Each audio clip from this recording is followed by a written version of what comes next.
ప్రార్థన చేసుకుందాం. మమ్మల్ని మిక్కిలిగా ప్రేమించిన యేసుక్రీస్తు ప్రభువా, మీ పవిత్రమైన శ్రేష్టమైన అధికారం గల నామమునకై స్తుతులు స్తోత్రాలు చెల్లిస్తూ ప్రభు, శుక్రవారం రాత్రి రావడానికి మీరు మాకు ఇచ్చిన అవకాశం కొరకే వందనములు.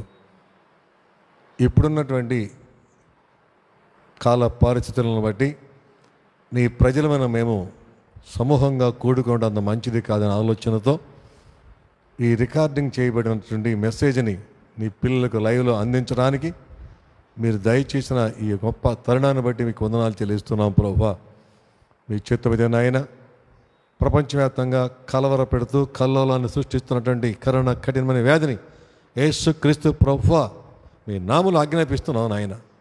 దాన్ని బలహీనపరచండి ప్రభువా, దాని శక్తిని నిర్వీర్యం చేయండి ప్రభువా. ప్రపంచంలో ఎక్కడ లేకుండా దాన్ని నశింపజేయమని వేడుకుంటున్నాం తండ్రి, స్తోత్రాలు. ఆయా దేశాల్లో, రాష్ట్రాల్లో, జిల్లాల్లో, గ్రామాల్లో, పట్టణాలు, పల్లెల్లోనూ ప్రజలు ఆయన తండ్రి అనేక మంది భయంతో వారి జీవితాలను గుండెలు గుప్పిట్లో పెట్టుకుని గడుపుతుండగా మీ చేత మీదే ప్రభువా ఈ రాత్రి కాలం ముందు కరోనా మహమ్మారిని యేసుక్రీస్తు వారి నామములో బంధించి జిల్లాలో నీ ప్రజలకు గొప్ప క్షేమాన్ని ప్రసాదించమని బ్రతిమాడుకుంటూ ఉన్నాం. మేము చేసేటువంటి ఈ చిన్న ప్రయత్నం కొద్దిమంది జీవితాలలో నేను ఆత్మకార్యం జరిగించడానికి కృప చూపండి. ఈ పరిచర్లో సహకరిస్తున్న నీ బిడ్డలను మీ హస్తాలకు అప్పగిస్తున్నాం. దీవించి ఆశీర్వదించండి. నన్ను మీ సాధనంగా వాడుకుని మీ అమూల్యమైన వాక్కుల ద్వారా మమ్మల్ని అందరినీ బలపరచవలసిందిగా యేసయ్య పరిశుద్ధ నామములో ప్రార్థన చేయుచున్నాం తండ్రి, ఆమేన్.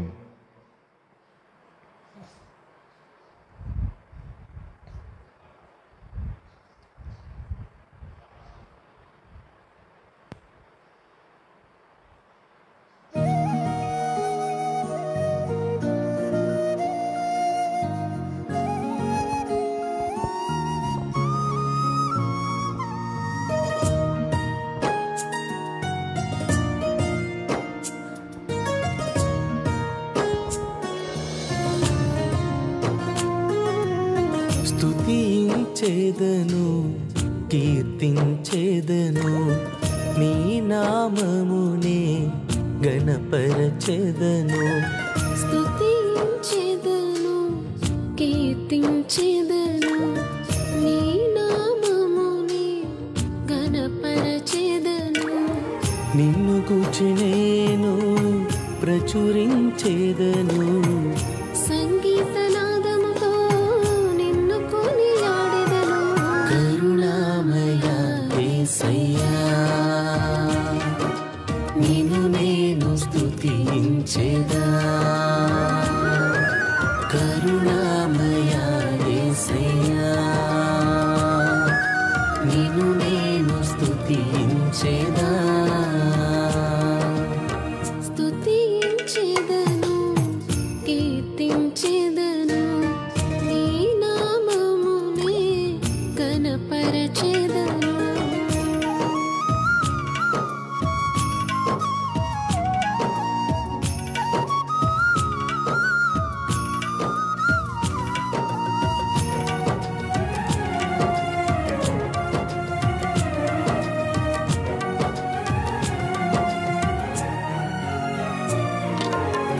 కానా విందులో నీళ్లను రసముగా మార్చావు, నీటిపైన నడచినావు, శిష్యుని నడిపించావు.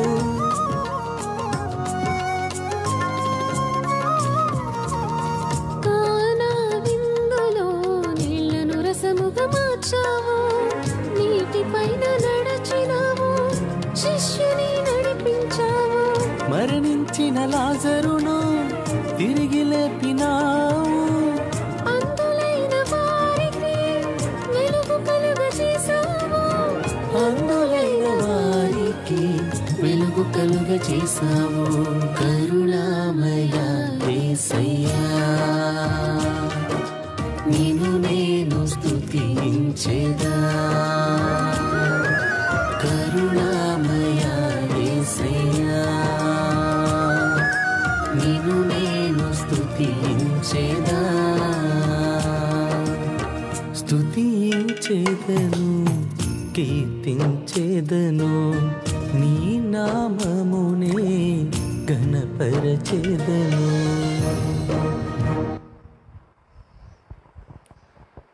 వాక్య భాగాన్ని చదువుకొని కొద్ది సమయం దేవుని లేఖనాలను పరిశీలించుకుందాం. ప్రవక్త అయిన యెషయా రాసినటువంటి గ్రంథం 30వ అధ్యాయంలో 19వ వచనం ఆఖరి లైను చదువుతున్నాను. ఆయన నీ మాట వినగానే నీకు ఉత్తరమిచ్చును. ఆయన నీ మాట వినగానే నీకు ఉత్తరమిచ్చును. ఆయన అనగా ప్రభు ప్రియ రక్షకుడు యేసుక్రీస్తు స్వామి. ఎవరైనప్పటికీ ప్రపంచంలో ఆయనతో మాట్లాడిన వారు ఉంటే ఖచ్చితంగా ఆయన విని జవాబు అనుగ్రహింపజేస్తారని యెషయా ప్రవక్త చెప్తున్నాడు. వినాలంటే ఏం చేయాలి? మనం అవతల వారు మనతో మాట్లాడినప్పుడు మనం వినగలుగుతాం, మనం మాట్లాడినప్పుడు అవతల వారు వినగలుగుతారు. కనుక దేవుడు మన మాట వినాలి అంటే మనం ఆయనతో మాట్లాడే అనుభవంలోకి వెళ్ళాలి. దేవునితో మాట్లాడటం అంటే సామాన్యం ఏంటండి అని అనుకోవచ్చు. దేవునితో మాట్లాడటం అంటే ఇదేదో మనకు తెలియనటువంటి గొప్ప విద్య ఏం కాదు, పెద్ద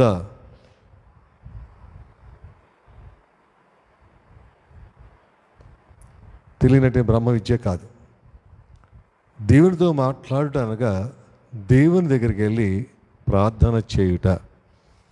దేవుడు మనతో మాట్లాడటం అంటే మనం లేఖన భాగాన్ని చదువుట. దేవుడు మనతో మాట్లాడతాడు, మనం దేవునితో మాట్లాడాలి. మనం దేవునితో మాట్లాడాలంటే ఆయన వినగల చెవి కలిగి ఉన్నారని ఎరిగి ఉండాలి. మనం లేఖనాల్లో రాయబడింది, విననేరక ఆయన చెవి మందంగా లేదు అని. కనుక మనం మాట్లాడినప్పుడు వినే దేవుడు ఆయన. ప్రార్థన ఆలకించువాడా సర్వ శరీరులు నీ యొద్దకు వచ్చేదరు అని కీర్తనాకారుడు స్పష్టంగా తెలియపరిచాడు. కనుక మనం ప్రార్థించేటప్పుడు దేవుడు మన మాట వింటున్నారు అనేటువంటి విషయాన్ని ఎరిగిన వారమై దేవుని దగ్గర మనకున్నటువంటి ప్రార్థన విన్నపాలు, అక్కరలు ప్రార్థనాపూర్వకంగా తెలియచేయవలసిన అవసరం ఉంది. కనుక ఆయన నీ మాట వినగానే నీకు ఉత్తరం ఇచ్చును అని మనం స్పష్టంగా ఇక్కడ చదువుతున్నాం. అంటే దేవుని దగ్గర మాట్లాడడం నేర్చుకోవాలి. చాలామంది చాలా చోట్ల చక్కగా మాట్లాడే రోజుల్లో చాలామంది వక్తలు ఉన్నారు. కొంతమంది ఒంటరిగా ఉన్నప్పుడు మాట్లాడగలరు కానీ 10 మందిలో మాట్లాడలేరు. కానీ దేవునితో అందరూ మాట్లాడవచ్చు. దేవునితో మాట్లాడినట్లయితే నీ మాట ఆయన ఆలకించి నీకు కావలసిన జవాబును నేను అనుగ్రహింపచేస్తాను అని అంటున్నాడు. నేను ఒక ఇంటికి వెళ్ళినప్పుడు ఒక 10 నిమిషాలు కూర్చుని మాట్లాడాం. తదుపరి వారితో ఒక లేఖనాన్ని మాట్లాడి చదివి వినిపించిన తర్వాత మీలో ఒకరు ప్రార్థన చేయండి అమ్మా అని ఆ ఇంటి వారిని అడిగినప్పుడు ఆ ఇంట్లో ఆ తల్లిగారు అలాగే వారి కుమారుడు కోడలు కూడా వస్తారు. ఆ కోడలు అత్తయ్య మీరు పెద్దవారిగా ప్రార్థన చేయండి అని అంటుంది. ఆమె అంట ఉంది, అమ్మ నాకు ప్రార్థన నడవదు, నువ్వు చెయ్యమ్మా అంటుంది. ప్రార్థన నడవటం ఏంటండి? దేవునితో మాట్లాడటానికి కుమారుడితో మాట్లాడుతుంది, కోడలతో మాట్లాడుతుంది, నాతో మాట్లాడుతుంది. దేవునితో మాట్లాడాలంటే కొంతమందికి ఒక రకమైనటువంటి భయం.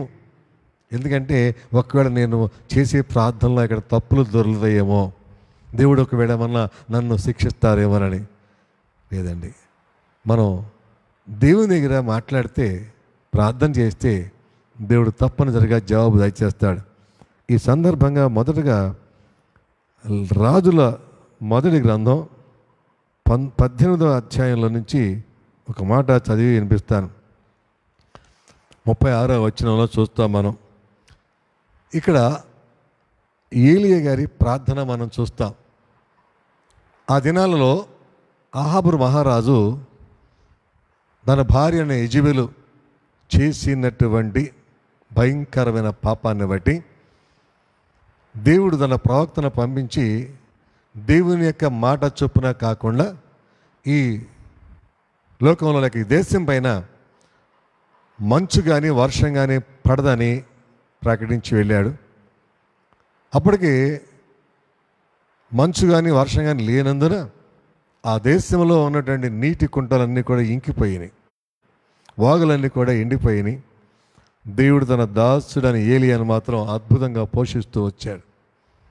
ఆ తదుపరి అహాబు రాజుకు ఏలియాకు జరిగిన సంభాషణ, ఆ సంభాషణలో ఏలియా అంటున్నాడు, ఎంతకాలము మట్టుకు మీరు 2 తలంపుల మధ్య తడబడుతూ ఉంటారు రండి అని గొప్ప సవాలు విసిరి కర్మెలు పర్వతానికి వారందరూ సమకూర్చున్నప్పుడు ఏలియా గారు చెప్పినట్లుగా ఇశ్రాయేలీలు ప్రజలు, అహాబు రాజు, తన యొక్క బయలు దేవతను పూజించేటువంటి ప్రవక్తలు వారందరూ కూడా మొదటగా ఒక ఎద్దును తీసుకుని దాన్ని తునకలుగా వధించి కట్టెల మీద పెట్టి మాంసాన్ని పెట్టి బయలా దిగిరా అని ఉదయం నుంచి సాయంకాలం వరకు కూడా వారు పిలుస్తూ వచ్చారు. కానీ ప్రయోజనం ఏమాత్రం కుదరలేదు, ప్రయోజనం కలగలేదు, వారి ప్రయత్నం సఫలం కాలేదు. అప్పుడు ఏలియా అస్తమయ నైవేద్యం అర్పించేటువంటి సాయం సమయంలో వారందరి దగ్గరికి రమ్మని ఆ బలిపీడాన్ని పడద్రోసి శుభ్రపరిచి, నీ నామం ఇశ్రాయేలు అని చెప్పినటువంటి విధానం చొప్పున ఇశ్రాయేలు 12 గోత్రముల చొప్పున 12 రాళ్ళు తీసుకుని బలిపీఠం కట్టి దానిపైన కట్టెలు క్రమంగా పేర్చి వధించబడిన పశుమాంసం దానిపైన ఉంచి దాని చుట్టూ కందకము త్రవించినాడని చూస్తూ ఉన్నాం. అంతేకాకుండా అది నిండు వరకు 3 సార్లు నీళ్లు పోయించాడు. నీళ్లు పోయించిన తర్వాత ఇప్పుడు ఏలియా గారు ప్రార్థన చేస్తున్నారు. ఏమనంటే 36వ వచనంలో, అస్తమయ నైవేద్యం అర్పించు సమయమున ప్రవక్త ఏలియా దగ్గరకు వచ్చి అలాగ ప్రార్థన చేశాను, యెహోవా అబ్రహాము ఇస్సాకు ఇశ్రాయేలు దేవా, ఇశ్రాయేలీల మధ్య నీవు దేవుడవై ఉన్నావనియు నేను నీ సేవకుడనై ఉన్నాననియు ఈ కార్యములనియు నీ సెలవు చేత చేసితిననియు ఈ దినమున కనపరచుము. యెహోవా నా ప్రార్థన ఆలకించుము. యెహోవావైన నీవే దేవుడవై ఉన్నావనియు నీవు వారి హృదయములను నీ తట్టుకు తిరగజేయదవనియు ఈ జనులకు తెలియనట్లుగా నా ప్రార్థన ఆలకించము. అతడు ఈలాగన ప్రార్థన చేయుచుండగా యెహోవా అగ్ని దిగి దహన బలి పశువును, కట్టెలను, రాళ్లను, బుగ్గిని దహించి కందకమున్న నీళ్లను ఆరిపోజేసెను. దేవునికి మహిమ కలుగునుగాక. ఏలియా ప్రార్థన చేయుచున్న వెంటనే అబ్రహాము, ఇస్సాకు, యాకోబుల దేవుని జ్ఞాపకం చేసుకుంటూ ఉన్నాడు. పితరుల దేవా, ఇప్పుడు జరిగించి ఈ కార్యము కేవలం నీ శక్తి చేత జరిగించానని ప్రజలు తెలుసుకోవాలి నాయన. ఇది నా బలం చేత కాదు, నా శక్తి చేత కాదు, కానీ కేవలం మీ ఆత్మ ద్వారా, మీ బలము ద్వారా మీరు జరిగించారని ఈ ప్రజలందరూ తెలుసుకునేలాగిన మీరు ఈ కార్యం జరిగించమని ప్రార్థన చేయుచుండగా పరలోకమందున్న దేవుడు ఏలియా ప్రార్థన ఆలకించి ఇదిగో అక్కడ వెంటనే అగ్నిని కురిపించగా కట్టెలు, దహన బలి, పశు మాంసం, కట్టెలన్నీ కూడా బలిపీఠం కూడా బుగ్గి అయిపోయింది, కందకం నీళ్లు ఆరిపోయినాయి. అక్కడ ప్రజలు అంటున్నారు ముక్తఖండంతో, యెహోవాయే దేవుడు, యెహోవాయే దేవుడు, యెహోవాయే దేవుడని పలికట్లుగా చూస్తూ ఉన్నాం. కనుక మన మాట దేవుడు వినాలి అంటే మనం మౌనంగా ఉండకూడదు. దేవుడు మన మాట వింటే మనకు వెంటనే జవాబు ఇస్తాడు. మన దేవుడు జవాబు ఇచ్చే దేవుడు అండి, మాట్లాడే దేవుడు అండి, ప్రార్థన వినే దేవుడు, ఆలకించేవాడు. అందుచేత ప్రతి ఒక్కరూ ప్రభు సన్నిధిలో ప్రార్థన చేయాలి. ప్రార్థన చేయడానికి సిగ్గుపడవలసిన పని లేదు, ప్రార్థన చేయడానికి భయపడవలసిన అవసరత అంతకంటే లేదు. ఎందుకంటే మన ఇంటిలో సహజంగా చిన్నపిల్లలు ఉంటారు. ఒక 2 సంవత్సరాల పిల్లలు వచ్చి రాని మాటలు చెబుతూ ఉంటే ఆ ఇంటిలో ఉన్నటువంటి పెద్దవారైన తాతమూతలకు కానీ, తల్లిదండ్రులకు కానీ, ఇంకా పెద్దలైన వారికి కానీ ఎంత ముచ్చటగా ఉంటుందండి. మనం కూడా వారి యొక్క స్థాయికి దిగిపోయి అలాగే మాట్లాడదాం, వారు మాట్లాడినట్టే. వచ్చిరాని మాటలు మాట్లాడుతుంటే నిజంగా ఆ ఇంటి పెద్దలు ఎంతో పరవశించిపోతారు ఆ బాలుడిని, ఆ చిన్న బిడ్డను చూసి. అలాగే దేవుడు కూడా మనకు వచ్చి రాకపోయిన సందర్భం ప్రార్థన చేసిన మన ప్రార్థన ఏదో పెద్ద మాటలు వల్లించి గ్రాంధికంగా మాట్లాడి చేయాల్సిన అవసరం లేదు. ప్రభు దగ్గరికి వెళ్ళినప్పుడు ఆత్మను కుమ్మరించుకొని దేవుని సన్నిధానంలో వేదనతో ప్రార్థన చేయాలి. నాభి సూత్రంలో నుంచి ప్రార్థన పెళ్ళుబికి రావాలి. మన అవసరాలు అక్కర్లు ప్రభు దగ్గర తెలియపరచుకోవాలి. దీనికి భయపడాల్సిన అవసరం లేదు. ఒకవేళ ఎక్కడన్నా మన మాటల్లో ఉచ్చారణలో తేడా వచ్చినా ప్రభుని కోపపడ్డం, పిల్లలు తెలియక అలా మాట్లాడారు అనుకుంటాడు. కనుక దేవుని దగ్గర ప్రార్థన చేయుట చాలా మంచిది. అలా ప్రార్థన చేయుచుండగా జవాబులు వచ్చినాయి. పరిశుద్ధ బైబిల్ గ్రంథంలో కోకొల్లలుగా చూస్తూ ఉన్నాం. అందుకని ఆయన నీ మాట చెవిని పడగానే వినగానే నీకు ఉత్తరం ఇచ్చాను అనే మాటని యెషయా గారు చెప్పగా విన్నాం. కాబట్టి ప్రియమైన దేవుని పిల్లలారా, ఏలియా ప్రార్థన ఆలకించుటకు గల కారణం, ఏలియా మంటకెళ్ళిన ప్రవక్త. ఏలియా దేవుని సన్నిధిలో ప్రార్థన చేస్తున్నాడు. ఈ కార్యం నేను చేశానని ఏ ప్రజలు చూడకూడదు ప్రభా, నేను కాదు ఈ కార్యం జరిగించేది, మీ నామాన్ని మహిమ రావాలి. అక్కడ అంటున్నాడు, చూద్దాం. యెహోవా నా ప్రార్థన ఆలకింపము, యెహోవావని నీవే దేవుడు ఉన్నామనియు, నీ వారి హృదయంలో నీ తట్టునకు తిరగజేయదువనియు ఈ జనులకు తెలియనట్లుగా నా ప్రార్థన ఆలకించము. ఆ పైన వచనంలో అంటాడు, 36వ వచనంలో, నేను నీ సేవకుడిని ఉన్నానయ్యు, ఈ కార్యములనియు నీ సెలవు చేత చేసిదననియు ఈ దినమున కనపరచము. మహిమ ప్రభువుకు చెందులాగా ప్రార్థన చేయాలి. మహిమ ఎప్పుడు ప్రభువుకు చెందాలి. మనం భూమి మీద ఉన్నాం, దేవుడు ఆకాశం మీద ఉన్నాడు. ఆయనకు మహిమ ఆపాదించి చేసే ప్రతి ప్రార్థన దేవుడు ఖచ్చితంగా అంగీకరిస్తాడు, ప్రతిఫలమును అనుగ్రహింపచేస్తారు. కనుక ప్రార్థన చేసేటువంటి ప్రియ సోదరి సోదరుడా, దేవుని దగ్గర ఎలా ప్రార్థన చేయాలో ఏలియా గారు నేర్పించారు. అదే కీర్తనగాడు మాట అంటాడు. 34వ కీర్తనలో మనం గమనించినట్లయితే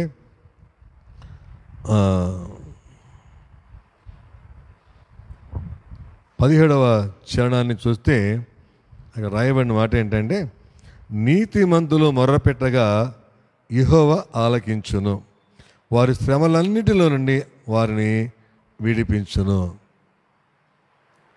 మొదటగా ప్రార్థన చేసేయాలి అనుకున్న వ్యక్తి నీతిమంతుడిగా మార్చబడాలి. నీతిమంతులకు ఆపదలు వస్తాయి, రావని చెప్పాల. నీతిమంతులకు కలుగు ఆపదలు అనేకములు ఆయనను వాటి నుంచి విడిపించేవాడు దేవుడు అని యెహోవాయే. కాబట్టి ఇక్కడ భక్తుడు దావీదు అంటున్నాడు, నీతిమంతులు మొర్రపెట్టగా యెహోవా ఆలకించును. ఆలకించాలంటే ఏం ఉండాలనుకున్నాం ఇందాక? చెవి ఉండాలి. ఏ చెవి ఉండాలి? వినే చెవి ఉండాలి. వినే చెవి ఉండాలి. ఆ వినే చెవి కలిగి ఉంటే మనం చేసే ప్రతి ప్రార్థన, విజ్ఞాపన, విన్నపాలు మన ప్రభు యేసుక్రీస్తు స్వామి దగ్గరికి చేర్చబడతాయి. ఆయన ఆలకించి అంగీకరించి మనకు వెంటనే జవాబును పంపుతారు అనడానికి సందేహించవలసిన పని లేదు. కనుక ఇక్కడ అన్నాడు భక్తుడు, నీతిమంతులు మొర్రపెట్టగా యెహోవా ఆలకించును, వారి శ్రమలన్నిటిలో నుండి వారిని కాపాడు. శ్రమలు రకరకాలుగా కలుగుతాయి. అందరికీ ఒకే రకమైన శ్రమలు రాకపోవచ్చు. ఒక వ్యక్తికి ఒక రకమైన శ్రమ, ఇంకొక వ్యక్తికి ఇంకొక రకమైన శ్రమ కలగదు. ఒక ఆయన పక్షవాతంతో బాధపడుతున్నాడు, ఆయనకు ఆ శ్రమ. ఒక ఆయన కుంటివాడుగా ఉండి బాధపడుతున్నాడు, ఆయనకు ఆ శ్రమ. ఇంకొకరు చాంద్రరోగం చేత బాధపడుతున్నాడు, ఆయనకు శ్రమ. ఇంకొక వ్యక్తి దయ్యముల చేత పీడించబడుతూ బాధపడుతున్నాడు, ఆయనకు శ్రమ. ఒక ఆమె 38 సంవత్సరాలుగా దయ్యం పట్టి నడు వంగిపోయి శ్రమ పడుతూ ఉంది. ఇలా శ్రమలు చాలా ఉన్నాయి. శ్రమలు రకరకాలుగా సంభవిస్తాయి. అయితే శ్రమను గుర్తించిన వారమై శ్రమను పట్టి కృంగిపోకూడదు. లేఖనం చెబుతూ ఉంది, శ్రమ దినమున నీవు కృంగిన ఎడల చేతగానడు అవుతావు. కాబట్టి శ్రమలు యెహోవాకు మొర్రపెడితే ఆయన ఉత్తరం ఇస్తాడు, జవాబు చెబుతాడు. కనుక ఏదైనా శ్రమ సంభవించినప్పుడు మనిషి చేయవలసింది ప్రార్థన. యాకోబు భక్తుడు అంటాడు, మీలో ఎవరికైనా శ్రమ సంభవించిన ప్రార్థన చేయవలను, సంతోషం కలిగిన పాటలు పాడవలయను. కనుక శ్రమ వచ్చినప్పుడు మనం పారిపోకూడదు, ఇబ్బంది కలిగినప్పుడు పారిపోకూడదు. శ్రమ రాదని దేవుడు ఎక్కడ చెప్పలా. శ్రమలు వస్తాయి, ఆయనను వాటిని విడిపించే దేవుడు మనకున్నాడని ఒక నిశ్చయిత నిబ్బరం మనం కలిగిన వారమై ప్రభు పాదాల చెంతకు వచ్చి ప్రార్థన చేయవలసిన ఆవశ్యకత ఉంది అని ఇక్కడ కీర్తనకారుడు 34వ కీర్తన 17వ చరణంలో చెబుతూ ఉన్నాడు. ఎందుకంటే విరిగిన హృదయం గల వారికి యెహోవా ఆసనుడు, నలిగిన మనసు గల వారిని ఆయన రక్షించును. నీతిమంతులకు కలుగు ఆపదలు అనేకములు, వాటన్నిటి నుండి యెహోవా వారిని విడిపించును. ఒక సందర్భంలో నీతిమంతుడిని పిలువబడుతున్న వారికి కూడా శ్రమలు కలిగినాయి. ఏబు గారు ఎంత మంచివాడండి, ఎంత నీతిమంతుడండి. ఆయన గురించి రాయబడింది, యథార్థవంతుడు న్యాయవంతుడు అయ్యండి, యెహోవా భయభక్తులు కలిగి చెడుతనమును విడిచిపెట్టినవాడు. ఇంకా అంతకన్నా గొప్ప సాక్ష్యం ఉందంటారు ఎక్కడన్నా? ప్రభువారు స్వయంగా చెబుతున్నారు ఏబు గారి గురించి. అలాంటి నీతిమంతుడు న్యాయవంతుడు యథార్థవంతుడైనటువంటి ఏబు గారి జీవితంలో కలిగిన శ్రమలో క్రైస్తవ లోకానికి తెలిసి ఉంది. ఏమిటా శ్రమలు? ఉన్న ఆస్తిపాస్తులన్నీ ఒక్కరోజునే పోగోయి. కుమారులు చనిపోయారు, కుమార్తెలు చనిపోయారు. ఆ పనివారు కొందరు వచ్చి చెప్పారు, అయ్యా మన ఆస్తులన్నీ పోయినాయి, మీ కుమారులు కుమార్తెలు చనిపోయారు. ఇదేంటండి? నీతిమంతుడు కదా, న్యాయవంతుడు కదా, యథార్థపరుడు కదా, క్రీస్తు దేవుని యందు భయభక్తులు కలిగి చెడును విడిచినాడు కదా, ఆయనకేంటండి ఈ శ్రమలు అని చాలామంది అనుకుంటూ ఉండొచ్చు. అయితే అంతేకాకుండా శరీరం అంతా కూడా అనారోగ్యం పాలై కుళ్ళిపోయి అతను పడిన బాధ చాలా దయనీయం. గోళ్ళన్నీ ఊడిపోయింది. శరీరం దురద వచ్చినప్పుడు గోకడానికి గోళ్ళు లేక చిల్ల పెంకులతో ఆ శరీరాన్ని గోకుతూ ఉండేవాడు. అలాంటి దయనీయ పరిస్థితి. ఆయనను యథార్థతను విడిచిపెట్టినవాడు కాదు, దేవుని మార్గమును తొలగిపోయినవాడు కాదు అని అంటాడు. నా పాదములు ఆయన అడుగుజాడలు విడువక నడిచినవి, ఆయన నోటి మాటను స్వాభిప్రాయం కంటే నేను ఎక్కువగా ఎంచుకున్నాను. ఎంత చక్కటి మాట అండి. కారణం, దేవుడు ఏదైనా ప్రార్థన చేస్తే నేను పోగొట్టుకున్నటువంటి ప్రతిదాన్ని కూడా తిరిగి మళ్ళీ దయచేయగలడు. నేను అనుభవిస్తున్న ఈ కష్టకాలంలో నుంచి నన్ను విడిపించి మరలా నాకు పూర్వస్థితిని దయచేయగలడు అని నమ్మినటువంటి వ్యక్తిగా ఏబు భక్తుడు ప్రార్థన చేస్తా ఉన్నాడు. దేవుడు ఆలకించాడు. 42 అధ్యాయాలకు మనం గమనిస్తాం. ఏబు దగ్గరికి వచ్చిన తన స్నేహితుల గురించి ఏబు గారు ప్రార్థన చేసినప్పుడు దేవుడు ఆ భక్తులని కూడా కరుణించి ఏబు గారిని బహుగా ఆశీర్వదించి పూర్వపు స్థితి కంటే రెట్టింపు మేలు ఆరోగ్యాన్ని కలగజేశాడని రాయబడింది. కనుక ప్రార్థన చేసినప్పుడు దేవుడు ఉన్నాడని, ప్రార్థన చేసేటప్పుడు మన మనలో ఆయన ఆలకిస్తారని నమ్మి ప్రార్థన చేయాలి. మీరు ప్రార్థన చేయనప్పుడు అడుగు వాటిని పొంది ఉన్నామని నమ్మవలైన కదా, నమ్ముడ నీ వలనైతే నమ్మవానికి సమస్తమును సాధ్యమే. ఈ ప్రభువారు స్వయంగా పలికినట్టు అమూల్యమైన మాటలు. కనుక ప్రియ సోదరి సోదరులారా, ఈ రాత్రి ఏ విధమైన శ్రమ చేత నువ్వు కొట్టబడుతున్నావో, ఎక్కడ నలిగిపోతున్నావో, ఎక్కడ నిన్ను శ్రమలో నేను నిలవకుండా గలిబిలి చేస్తూ ఉన్నాయో, నీ కుటుంబంలో శ్రమలు కలుగుతున్నాయో, నీ శరీరంలో శ్రమ కలుగుతూ ఉందో, నీ ఆలోచనలు నిలకడ లేకుండా శ్రమ ద్వారా తల్లడిల్లిపోతూ ఉన్నావేమో, నువ్వు దేవునికి ప్రార్థన చెయ్యి. ప్రభు దగ్గరికి వెళ్ళి మొరపెట్టు, ఆయన వింటారు, వెంటనే నీకు జవాబు అనుగ్రహింపజేస్తారని లేఖనాలు స్పష్టంగా చెప్తూ ఉన్నాయి. 138వ కీర్తనలో కూడా ఈ సమయంలో మనం 3వ చరణాన్ని చదివితే అక్కడ అంటాడు, అది కూడా దావీదు కీర్తనే, నేను మొర్రపెట్టిన దినమున నీవు నాకు ఉత్తరం ఇచ్చితివి. Praise the lord. నా ప్రాణములో త్రాణ పుట్టించి నన్ను ధైర్యపరిచితివి.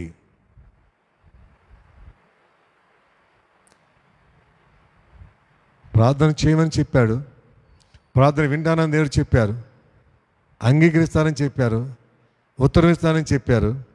ఇప్పుడు ఇక్కడ అన్నాడు, నేను మొర్రపెట్టిన దినమున నువ్వు నాకు ఉత్తరం ఇచ్చితివి. నా ప్రాణములో త్రాణ పుట్టించి నన్ను ధైర్యపరిచితివి. ఒకప్పుడు ఆయన అధైర్యపడ్డ సందర్భం, కలవరపడిపోయాడు, భయపడ్డాడు. అప్పుడు ఏం చేశాడంటే, భక్తుడికి తెలుసు నేను ప్రార్థన చేస్తే దేవుడు నా మొర వింటాడని. వీరికి నలిగిన హృదయమును దేవుడు ఆలక్ష్యము చేయవాడు కాదని దావీదు భక్తుడు తెలుసు. అందుకనే ఆయన ఏం చేశాడు, దేవుడికి మొర్ర పెట్టాడంట. తనకు నిజంగా మొర్ర పెట్టేవారందరికీ యెహోవా సమీపముగానున్నాడు. కనుక మొర్ర పెట్టారు. ఆ మొర్ర ఎక్కడికి వెళ్ళిందంటే ప్రభు సన్నిధికి చేరింది.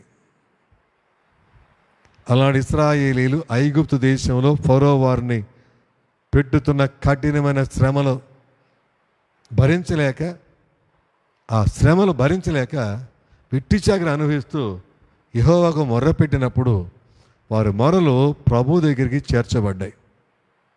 అప్పుడు దేవుడిని యెహోవా మోషేను ఎంచుకుని ఐగుప్తు దాస్యంలో నలిగిపోతున్నటువంటి తన పేరు పెట్టబడిన తన ప్రజలను ఇశ్రాయేలీయులను ఐగుప్తు దాస్యం నుండి విడిపించి అబ్రహాము, ఇస్సాకు, యాకోబులకు దేవుడు ప్రమాణం చేసినటువంటి వాగ్దాన భూమిలోకి చేర్చినట్లుగా లేఖనాల్లో మనం పరిశీలనగా చూస్తూ ఉన్నాం. కనుక ప్రియ సోదరి సోదరుడా, శ్రమలు కలుగుతాయి. శ్రమలు వచ్చినప్పుడు దేవుని దగ్గర ప్రార్థన చేయాలి. కీర్తనగాడు అంటాడు, శ్రమ కలగక మునుపు నేను త్రోవ విడిచి తిరిగి తిని శ్రమ కలిగి ఉండటం నాకు మేలాయను అంటున్నాడు. త్రోవ విడిచి తిరిగితే శ్రమలు రాకేమవుతాయి చెప్పండి? త్రోవలో వెళ్తే శ్రమలు ఉండవు. యేసుక్రీస్తు ప్రభువు నేను మార్గాన్ని, సత్యాన్ని, జీవాన్ని అన్నారు. ఆయన మార్గంలో ప్రయాణం చేయాలి విశ్వాసి. మార్గాన్ని తప్పిపోతే శ్రమలు వచ్చే మాట వాస్తవం. ఆ శ్రమలు గమనించి నేను చేసిన ఈ లోపాన్ని బట్టి, పాపాన్ని బట్టి, వేసిన తప్పడడుగును బట్టి, చేసిన దురాలోచనను బట్టి నా జీవితంలో సంభవించిన ఈ శ్రమల నుంచి విడిపించు ప్రభు అని ప్రార్థన చేస్తే, పశ్చాత్తాపడితే ప్రభు తప్పక నీ ప్రార్థన వింటాడు, నీకు జవాబు దయచేస్తానడానికి ఏమాత్రం సందేహించవలసిన పని లేదు.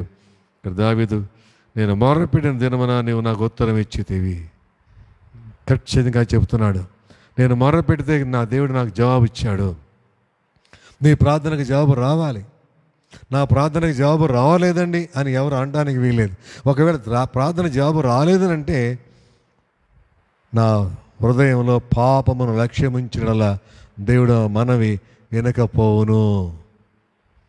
మన హృదయంలో పాపం ఉంటే, పాపం ఎందుకు మనం లక్ష్యమించి, పాప ఆలోచనలు, పాప చూపులు, పాప తలంపులు, పాప క్రియలు మనం కలిగి ఉంటే మనం దేవుడు వినకపోవచ్చు. అన్ని లేఖనాల్లో పొందుపరచబడి ఉన్నాయి. ఇవన్నీ మనం ప్రతిరోజు చదువుకునే, ధ్యానించేవే. కనుక ప్రియ సహోదరి సహోదరుడా, ఈ రాత్రి ఈ లైవ్, ఈ కార్యక్రమం ద్వారా వాక్యాన్ని వింటున్నటువంటి మీరు ఏ విధమైన శ్రమలో ఉన్నప్పటికీ మీరు చేయవలసింది ఒకటే, ప్రభుని యెహోవా యందు, దేవుని యందు విశ్వాసం ఉంచండి, ప్రార్థన చేయండి. ఆయన మీ మనలు వింటారు. మీ మాట వినిన వెంటనే మీకు జవాబు దయచేస్తారని ఇదిగో మన పరలోకపు తండ్రి పరిశుద్ధ లేఖనాలలో మన కోసం ఈ మాటను నమ్మినట్లయితే ఒక్కసారి మీరు తలలు వంచండి. మీరు ఎక్కడ ఉన్నప్పటికీ ప్రభుని హృదయపూర్వకంగా ప్రార్థన చేద్దాం. ఈ రాత్రి మీ ప్రార్థనలు ఆలకించే దేవుడు ఉన్నారు. ఆయన ఆలకించి ఈ రాత్రి నీవు ఉన్నటువంటి శ్రమలో నుండి నిన్ను విడిపించి నీకు గొప్ప క్షేమాన్ని, సంతోష సమాధానాలను ప్రసాదిస్తాడని విశ్వాసంతో నాతో కూడా ప్రార్థనలో ఏకీవించండి. ప్రార్థన చేసుకుందాం. కృపగల మా తండ్రి యేసుక్రీస్తు ప్రభువా, మీకు వందనములు వందనములు వందనములు వందనములు వందనములు వందనములు. హల్లెలూయా హల్లెలూయా హల్లెలూయా హల్లెలూయా హల్లెలూయా హల్లెలూయా హల్లెలూయా హల్లెలూయా హల్లెలూయా హల్లెలూయా హల్లెలూయా హల్లెలూయా హల్లెలూయా హల్లెలూయా. స్తోత్రం స్తోత్రం స్తోత్రం స్తోత్రం స్తోత్రం స్తోత్రం స్తోత్రం స్తోత్రం. స్తుతి స్తుతి స్తుతి స్తుతి స్తుతి. హల్లెలూయా హల్లెలూయా హల్లెలూయా హల్లెలూయా. వందనములు వందనములు వందనములు వందనములు వందనములు వందనములు వందనములు ప్రభువా. పరిశుద్ధాత్మ దేవుడా మీకు స్తోత్రాలు. పాపుల రక్షకుడా మీకు స్తోత్రాలు. రోగుల వైద్యుడా మీకు స్తోత్రాలు. సృష్టికర్త మీకు స్తోత్రములు. యేసు స్వామి మీకే వందనములు వందనములు నాయన. మాట మాత్రం చేత సృష్టి యావత్తును కలగజేసినటువంటి గొప్ప దేవుడా మీకు వందనములు వందనములు వందనాలు చెల్లిస్తున్నా. ప్రార్థన ఆలకించువాడా మీకు వందనములు వందనములు వందనములు మా తండ్రి. దయామేడా మీకు వందనాలు తండ్రి. కృపగలవాడా మీకు వందనాలు నా ప్రభా. జాలి కలిగిన దేవ మీకు వందనాలు స్తోత్రాలు తండ్రి. యేసయ్యా మీకు వందనాలు. యుగ యుగములకు సజీవుడిగా ఉన్న దేవ మీకు వందనాలు స్తోత్రాలు తండ్రి. నిన్న నేడు నిరంతరం ఏకరీతిగా ఉన్న యేసుక్రీస్తు ప్రభువా మీకు వందనాలు స్తుతులు స్తోత్రాలు నాయన. మా పాపములను నాయన తూర్పు నుండి పడమటికి ఎంత దూరము అంత దూరం ఇసురు వేసిన దేవా మీకు వందనాలు స్తోత్రాలు తండ్రి. శిలువలో మా పాప శిక్షణ భరించిన దేవా మీకు వందనాలు స్తోత్రాలు నా ప్రభా. మీ నీతిని మాకు అనుగ్రహింపజేసిన యేసయ్యా మీకు వందనాలు స్తుతులు స్తోత్రాలు చెల్లిస్తూ ఉన్నాం తండ్రి. ఈ రాత్రి మీరు మాతో మాట్లాడారు ప్రభా. యెషయా భక్తుని ద్వారా మీరు అన్నారు, ఆయన నీ మాట వినగానే నీకు ఉత్తరం ఇచ్చునని మాట్లాడింది నీకు స్తోత్రాలు చెల్లిస్తూ ఉన్నా. అలనాడు ప్రభు కర్మెలో పర్వతం మీద అహాబు రాజు తన యొక్క పరివారం అంతా అక్కడ ఉండగా తండ్రి ఒక్కడిగా ఉన్న ఏలియా ప్రార్థన మీరు ఆలకించి అంగీకరించి ఏలియా ప్రార్థన చేయించుండగా పరలోకం అగ్నిని దించి దహన బలి కట్టెలను పశు మాంసమును ఆరిపోజేసి ఉగ్రి చేసి నీళ్ళు కూడా ఆరిపోజేసిన దేవానికి కొందనాలు స్తుతులు స్తోత్రాలు తండ్రి.